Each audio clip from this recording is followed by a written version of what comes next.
अस्सलाम वालेकुम दोस्तों, उम्मीद है खुश हूंदो खैरियत सां हूंदा। जीअं त अॼु तव्हांजे अॻियां वताये फ़क़ीर जो हिकु अजीब ॻाल्हि पेश कंदुसि मां।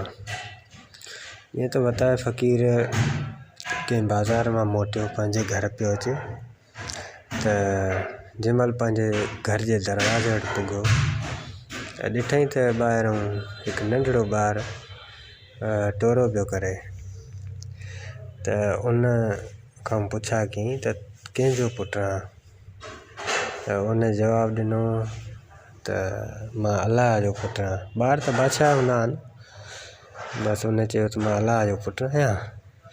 वताये फ़क़ीर चयुसि त अचु भला ॿांह खां वठी ऐं मस्जिद जे दर वटि बीहारियईंसि। चईं अंदरि वञु, हाणे हिते हंगंदो कर। हुन चयोसि छो भला? चईं हे तुंहिंजे पीउ जो घरु आहे न। माना अहिड़ा वताये फ़क़ीर खे जवाबु ॾिनईं त ख़ामोश थी हली वियो।